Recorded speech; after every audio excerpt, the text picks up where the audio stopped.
अगर रोटी जल्दी कड़क हो रही हूँ तो आटा गूंथते वक्त थोड़ा दूध या 1 चम्मच तेल मिला दो और मुझे कपड़े में लपेट कर रखो। सब्जी में हल्दी ज्यादा हो गई हो तो टेंशन मत लो, थोड़ा सा आटा गूंथ कर सब्जी में डालो, कुछ मिनट बाद निकाल देना।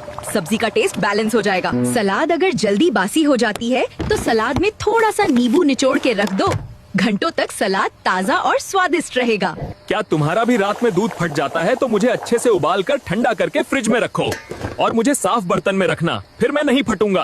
अगर सब्जी मिर्च से ज्यादा तीखी हो गई है तो सब्जी में थोड़ा दूध या मलाई मिला दो, जिससे सब्जी का तीखा कम हो जाएगा, फिर सब्जी खाने लायक हो जाएगी। ऐसी और यूजफुल टिप्स के लिए हमें फॉलो करो और वीडियो को लाइक और शेयर जरूर करो।